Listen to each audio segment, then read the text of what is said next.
Hello, this is Kip Malek from Malek & Malek, attorney, workers' comp attorney. Today I'm going to talk about an issue that comes up a lot. It comes up all the time. This is what we deal with nearly every day for all our injured workers. But it's a question that we've gotten from potential clients, question from people on the web, and our clients as well. So their issue is, hey, my doctor has requested such and such treatment, and it's being denied, by the managed care organization. What do I do? What next step do I take? And that's what I want to talk about in this video is the next step. And I think you're going to see, by going through the multiple steps that are required, you're going to see why it's advisable to get an attorney and get us involved, because there's multiple steps. If you don't do something, it could either delay the treatment that's being requested, or the treatment may not happen at all because you failed to appeal something, or you failed to do one thing or the other. So that's what I'm going to talk about. And the other thing is, I'm going to talk about state fund claims, how to appeal treatment of state fund claims versus how to appeal in a self-insured claim. And just to give you a little quick definition of state fund claims. State fund claims, a lot of times they're smaller employers.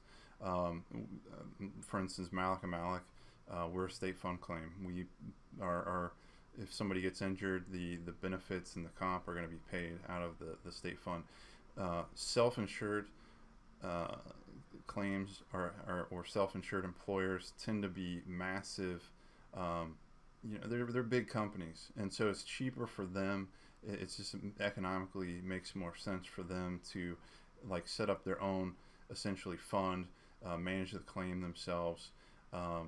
And they have to follow rules prescribed by the BWC and the state of Ohio.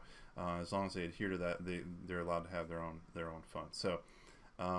But there's a difference, again, how you appeal these things. Ultimately, either state fund or self-insured, if the treatment's denied and you appeal it, it's going to ultimately go to a hearing at the Industrial Commission, and that's what you're going to do.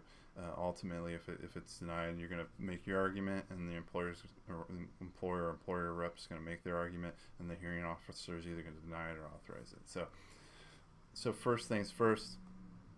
And so this little, if you look over here, this is a state fund claim. So you have a C9, C11, ADR review, a BWC ADR order, IC12, and then an industrial commission hearing. I'm going to talk about all these things, but as you can see, there's multiple steps that this thing's going to go through before it ultimately gets before a hearing. Okay, so C9, what is this? This is how your BWC doctor requests treatment. So if you go to your doctor and your doctor wants to request a diagnostic MRI for your left shoulder, they're gonna submit the treatment request through this. This is probably another example of why you have BWC doctors, and then you have your primary care physician, and likely why your primary care physician does not want to be your BWC doctor as well, because you have to submit. I'm sure the primary care physician has enough problems dealing with various insurance companies as it is, but without adding additional administrative things. But this is basically, it's a form that they have to fill out, and you have to adhere to certain things, and if you don't, it's not going to happen. So probably why, again, your PCP, your primary care physician, doesn't want to be your BWC doctor. But the big things to look at is the requested service box right here, their signature and date of the request, and then finally this section right here where the MCO, managed care organization, or the self-insured employer will either authorize or deny the treatment. Another thing, there's other things they could do. They could pen the treatment pending the allowance of an additional condition, um, or they could pend it um, per a C9A that they submit to the physician. A C9A is essentially a it's something you ask the doctor for explanation of why this treatment is necessary. So a lot of times doctors are busy being doctors, even BWC doctors are busy being BWC doctors, and some of these C9A things slip through the cracks, particularly if it's a surgeon. Surgeons don't like to mess with this stuff. So the MCO sends a C9A, it's basically saying, hey, give me an explanation of why this is. Well, the explanation is in the treatment notes a lot of times. It's kind of redundant. It's almost like, look at the treatment notes, folks. But what they'll do is they'll send the C9A, the treatment provider, the workers' comp doc doesn't fill the C9A out, and then the treatment request gets dismissed. So the significance to us is that if it's pending per a C9A and then dismissed, we can't deny that dismissal. Okay, so we can only deny a denied treatment situation. So it's kind of these pending things are kind of like this neutral area it can be frustrating sometimes, because it's like, okay, it's not really, it's essentially denied because it's pending, but it's not denied such that we can appeal it and get a hearing before the hearing officer. So irregardless, this is what a C9 looks like. A lot of boxes, a lot of things to fill out. You'll never, as an injured worker, will never fill this out, but this is how treatment is requested for your conditions and the claim. That's how the doctor communicates to the BWC and the managed care organization. So I'm going to show you, this is a redacted C9. So if you look right here, the treating diagnosis for this request, they put these weird combination of letters and numbers relate to what's called ICD. I think they're using ICD-10, but they were on ICD-9 for a time. So ICD-9 and 10, if you put, like this one says M7521, if you put that in Google, it'll show you whatever body part that corresponds to. So why is that important? Because in the next line you see what the treatment is being requested. So right suprascapular nerve block once a week times 2, and then these are CPT codes. So that's the actual treatment that's being requested.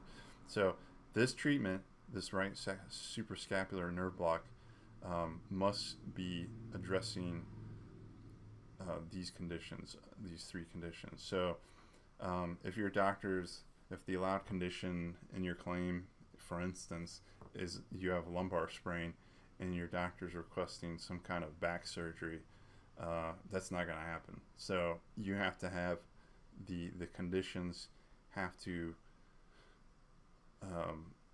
or the treatment has to be addressing conditions that are allowed in the claim. If they're not, then it's absolutely going to be denied, and there's really nothing you could do about that at that point. It's just going to be denied. You go to a hearing, it's going to be denied. Yeah. So, and where does that come up? That can become an issue sometimes when they're doing, like, let's say your doctor, you have a rotator cuff tear, and your MRI shows also arthritis. So your claim is allowed for whatever's rotator cuff tear, slap tear, whatever those conditions are involved within that diagnosis. Those are the allowed conditions, and the surgeon, he's going to do a rotator cuff repair, but since he's going to be cutting you open, he's also thinks, it makes sense to me that if maybe you have arthritis, that they're going to do some other stuff to address the arthritis, because they're already in there. Why not fix that as well? And maybe if they don't fix that, it's going to complicate the healing process of the rotator cuff tear. The problem is these CPT codes. So you see these 5-digit numbers. The BWC will allow or authorize, like, say, the rotator cuff tear and whatever else is related to that, but they'll deny the whatever is addressing the arthritis. And so the surgeon, it becomes a weird conversation where you have to say, okay, I'm going to pay for this to the BWC, and these things that are not authorized through the BWC claim, I want to pay through my private insurance. If that's not a possibility, then if your surgeon will do so, they'll be like, okay, I won't do these things. I'll only do the things that are allowed. Again, to me, it seems reasonable to, if you're going to go cut somebody open, to fix everything, but sometimes the hands are tied. It's a frustrating element of the BWC, but that's why we're involved. So we deal with the frustrating part. You just get better. So anyways, so that's the C9 treatment. The allowed conditions right here. The actual treatment requested, signature block, signed date, and then we look down here. Has it been approved? No, it's denied. And this is the managed care organization. Managed care organization is they manage the treatment requests and payment of medical bills through your claim. So the next step, so we get this, we receive this, it's denied. What do? We submit what's called, this is a C11, a request for appeal of the MCO decision. So we have the injured worker's name, date of injury, date of the MCO rejection, and then the reason for appeal.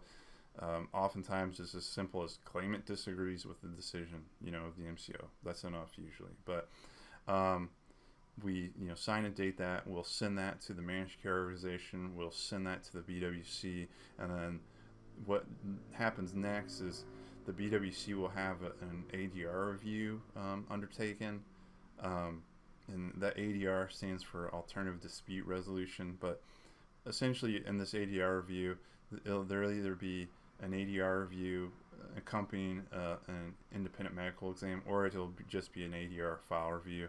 A lot of times it's just a file review, but in that file review, which could be multiple pages, the doctor will talk about if they're doing an ADR review, they're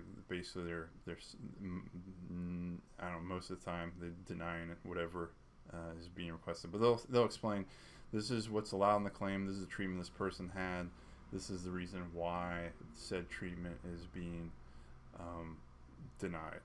Okay, so that's what, and then so they send that back to the BWC. BWC looks at that, and then they issue what's called an ADR, BWC ADR order, which looks like this. Injured worker's name, the MCO, and then what their decision is. And right here it says BWC disallows the treatment services and of the right suprascapular nerve block. And they give the reason why, because the ODAG recommends this for degenerative disease or arthritis. And if we would look at those ICD-9 codes or 10 codes in the C9, you'll notice that there's probably not arthritis allowed. So we get that. If you look down here further, it says the injured worker or employer has 14 days to appeal this decision. So what we do next is we go on to and I think they explain it right here. Yeah, they say go to the Industrial Commission's website, wwic.ohio.gov. So we call it ICON, ICON. The other thing is the BWC site is called Dolphin. So there's Dolphin and ICON. So we're on ICON. We submit what's called IC12, and it's on the ICON on the Industrial Commission's website. There's a place where you click for an IC12 appeal. So you put the receive date or the mail date, the date we received it, reason for the appeal. It's good to explain what you're appealing, because you could say claimant disagrees with the BWC order. There may be multiple orders that are dated the same date, so it gets kind of confusing then. And then the next step after that is it will go to an industrial commission hearing, and at that hearing,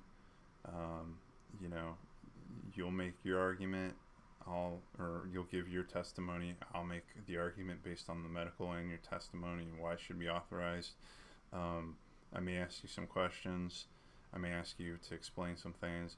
The employer or the employer's rep will then have a turn to rebut or give their argument, and then we'll have a final remark or two to throw in if necessary, if the hearing officer allows us.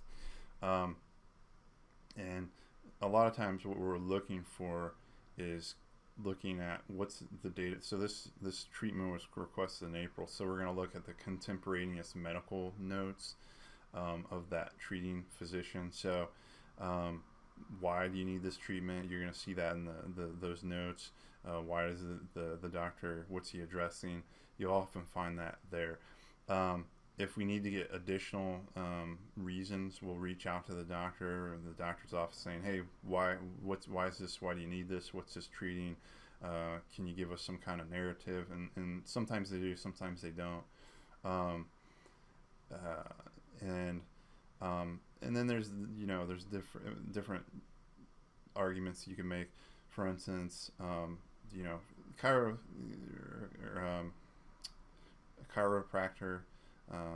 that kind of treatment. A lot of times that chiropractic treatment, it may be allowed initially, like if it's the first run through. I've seen like folks that have continued working, that the hearing officer will be more sympathetic to authorizing continued chiropractic treatment under that kind of situation where, hey, hearing officer, this is the job I work day to day. This is the pain and discomfort I feel. This is why this chiropractic, it helps me continue work. So they may authorize under that basis.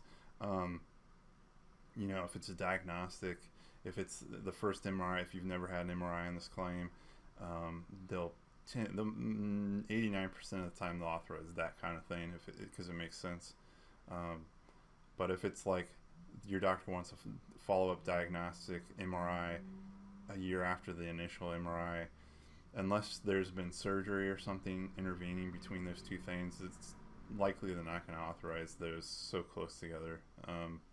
But bottom line is we'll get that evidence, and we'll gather that information. We'll submit it to the claim file, and then we'll make arguments at the industrial commission, and it'll be either authorized or denied by the hearing officer. So, but regardless, that's a state fund claim. So that's how you deal with state fund claims. Now, if you have a self-insured claim, it's a little bit different. And how do you know you're a self-insured claimant? Look around you. Are you in a big company? Are you in like a massive warehouse with a ton of people? Might be a self-insured claim or employer that you're working for. Also, another clue you could go to is go to your claim on the BWC's website, and I'm gonna post a link in the notes that links to that BWC, how to sign up on the BWC, because I'm 100% certain that the BWC shows you how to sign up, your own account on their website. You should. A lot of stuff, there's a lot of information there. A lot of it might not make any sense, but I think it behooves you to know more about what's going on with your situation. I mean, the more educated you are about it, the more informed you're going to be. On the other hand, a lot of people there's not enough hours in the day. They're balancing 100 million things. So if you can't, that's fine. And that's why you hire an attorney as well, because this stuff it's just very involved. It's complicated, and there's multiple steps. But okay, so how do you know if you're working for a self-insured employer? One, look around. Are there tons of people working there? The second clue is when you go to your BWC site, and this is a redacted site, but you look under MCO and it'll say none available. So that's your second clue. If there's no MCO, then that means likely it's a self-insured because they're managing their own payment of medical bills directly. And then claim rep, you'll see self-insured. Okay, so that's kind of dead to rights. We'll tell you if you're self-insured. But the other thing the fourth thing that's going to clue you in is if you go into your claim documents, there may not be a lot of documents there. So there's either by design or on purpose, there tends to be less transparency and documentation and whatnot in state fund claims versus self-insured claims. So a lot of times, some self-insured reps that manage these claims, some of them are very, very helpful, very easy to work with, and we'll request the claim documents, and either the rep will give it to us or the attorney will give it to us, and that's fine, and we'll upload those ourselves. Some of them, it's you got to go back and forth, and sometimes it's like pulling teeth. But if it's like an established claim, and I go on the individual's web, their claim documents, and there's like, it's from 2 years ago, and there's like 5 documents, it's self-insured, because those documents are all in the self-insured's server somewhere. But so those are the 4 things. So this is self-insured claim. So there's a different process how to deal with that. Okay. So going back up to this thing, these are the steps. So we have the C9, same deal. Then there's the C86 motion, notice to the SI employer. There's 30 days to either authorize or deny it. The employer denies, and then we have an IC industrial commission hearing. So again, here's the C9 right here. There's these ICD-9 or 10 codes, and then this is the treatment that's being requested. It looks like a pain management consult. And you'll notice that there's no CPT codes. There's no 5-digit code. Sometimes there is. Sometimes it's just in plain English as to what they're requesting. And again, that pain management consult to be approved has to be directed at these conditions listed up here, whatever this corresponds to. I think these are shoulder conditions as well. And we look down here, and this is the important part. It's denied, pending. So this is a denial, but pending second opinion. So this is a denial. So we don't submit. We don't go through all those other steps. What we do at that point is you have to submit a motion. So you go to the BWC website, and you can either do it online or you could print this out and fill it out. But what we'll do, if you're not represented, you'd have to either do this by yourself. I guess you'll do this by yourself, and sometimes the medical provider will fill this out.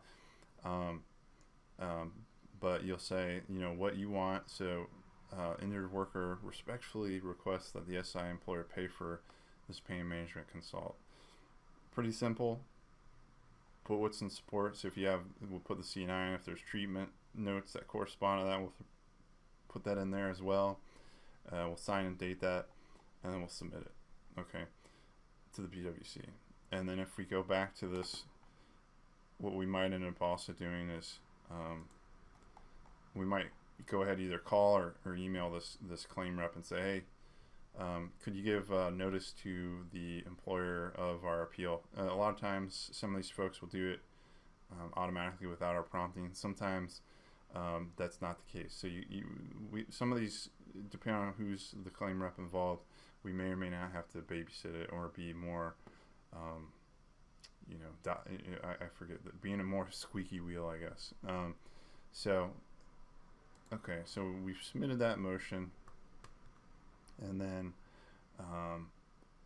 and it goes to the employer's given notice. So once the employer's given notice, they have 30 days to either allow that treatment, so authorize it, or deny it.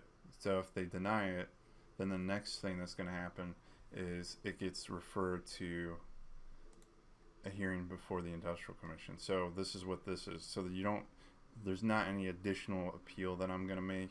So if you notice with the ADR thing, or with the state fund, we had to appeal the ADR order. With this one, it's thrown to the employer. They got 30 days. They said, hey, I'm not paying for this. And then what happens is the employer will have to they'll do their own either IME, or they'll do a file review, or they'll do file review, like a medical file review by a doctor, or they'll do like an independent medical exam, and there'll be a company report to that independent medical exam, depending on what's being requested. And then they'll let the BWC know. The BWC, they basically say, hey, it's been denied. they're referring this issue to the Industrial Commission, set it for the hearing on the whatever the issue is. So then all we do is they'll be referred to the hearing. You'll get a notice. I'll get notice. The employer's rep will get notice. The employer will get notice, and then that goes before the hearing. And then what happens is, excuse me for whatever that was. We'll just make our arguments and then move forward from there. Again, it's either authorized or deny. But as you can see, it's quite possible that you could do these things by yourself. And if you can, more power to you. But that's not always the case. So in those situations, it's not always the case. And this stuff's complicated. It's like, is fixing a car rocket science? No, it's not fixing a rocket science. But I'll tell you, it's rocket science to me. If you put me in front of a car in the motor, I'm not gonna be able to fix it. That's a craft. It takes skill. It takes years of tweaking that thing. There are steps you have to take. And similarly, this stuff isn't rocket science. It's by any stretch of imagination, but there's multiple steps you have to take. And for most folks, it's kind of overwhelming, and I just recommend you get us involved. So with that said, look for the link to set up a BWC account if you haven't already done so. And then if you have any questions or concerns, as always, go to our website, maleklawfirm.com. Email me, Kip at maleklawfirm.com, or give us a call at 614-444-7440. And then, hopefully we'll be able to help you. We'll certainly put you on the right path. And otherwise, have a nice weekend, and hopefully you're doing okay. And thanks for listening to this video.